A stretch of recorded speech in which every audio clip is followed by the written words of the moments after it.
আসসালামু আলাইকুম এভরিওয়ান।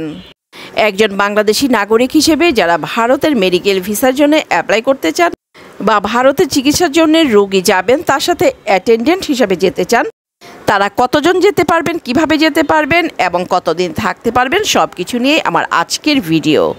প্রথমত, ভারত চিকিৎসার জন্য যদি একজন রোগী যান বা ভিসার জন্য অ্যাপ্লাই করেন, তার সাথে 3 জন অ্যাটেন্ডেন্ট হিসেবে যেতে পারবেন।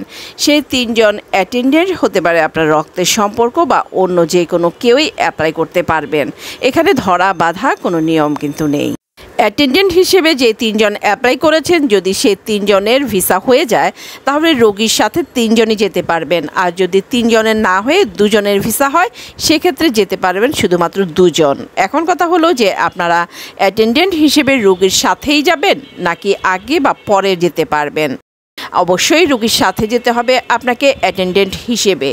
আপনি একা বা রুগী আগে চলে গেল অথবা রুগী পরে যাবে, আপনি এখন যাচ্ছেন, এটা কিন্তু কোনো অবস্থাতেই হবে না। আপনার যেতে হবে রোগীর সাথে এবং আসতেও হবে রোগীরই সাথে। কেননা আপনাকে ভিসা দেওয়া হয়েছে রোগীর দেখভাল করার জন্যে, ঘোরার জন্যে না, এটা অবশ্যই খেয়াল রাখতে হবে। একজন রোগী কিন্তু ভিসা পেয়ে থাকেন 6 মাসের। ফলে রোগীর সাথে যে অ্যাটেন্ডেন্ট যাবেন তাদেরকেও কিন্তু 6 মাসের মেয়াদি ভিসাই দেয়া হয়।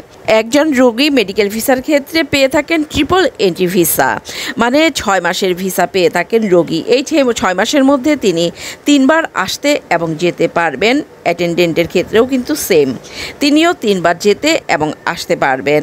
ধরেন ইনকেস আপনার রোগী ভিসা পেয়েছে, আপনিও পেয়েছেন অ্যাটেন্ডেন্ট হিসেবে, সেই ক্ষেত্রে রোগী কোনো কারণে যেতে পারলো না, আপনি কিন্তু শুধুমাত্র অ্যাটেন্ডেন্ট ভিসা নিয়ে ভারত যেতে বা আসতে পারবেন না।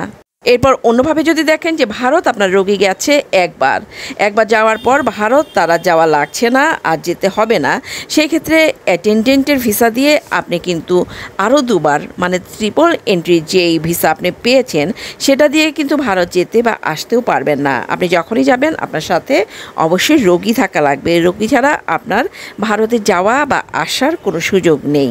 আবার এমন যদি হয় যে আপনার রোগী ভারতে অ্যাডমিট আছেন বাট অ্যাটেন্ডেন্ট রোগীর সাথে কোনো কারণে থাকতে পারবেন না, তার দেশে আসা লাগবে 1 জন বা 3 জন, সেক্ষেত্রে কিন্তু অ্যাটেন্ডেন্ট দেশে চলে আসতে পারবেন রোগী ভারতে অ্যাডমিট রেখে।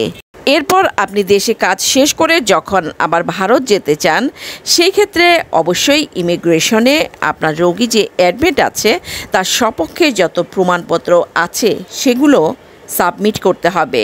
অ্যাডমিশনের পেপারস, আপনার রোগী যে ভারতের চিকিৎসাধীন আছে হসপিটাল থেকে, তাকে এখনও রিলিজ দেওয়া হয়নি, মোটামুটি এই ধরনের যে পেপারস আছে সেগুলি কিন্তু অবশ্যই ইমিগ্রেশনে সাবমিট করতে হবে, তা না হলে কিন্তু আপনি ভারত যেতে পারবেন না।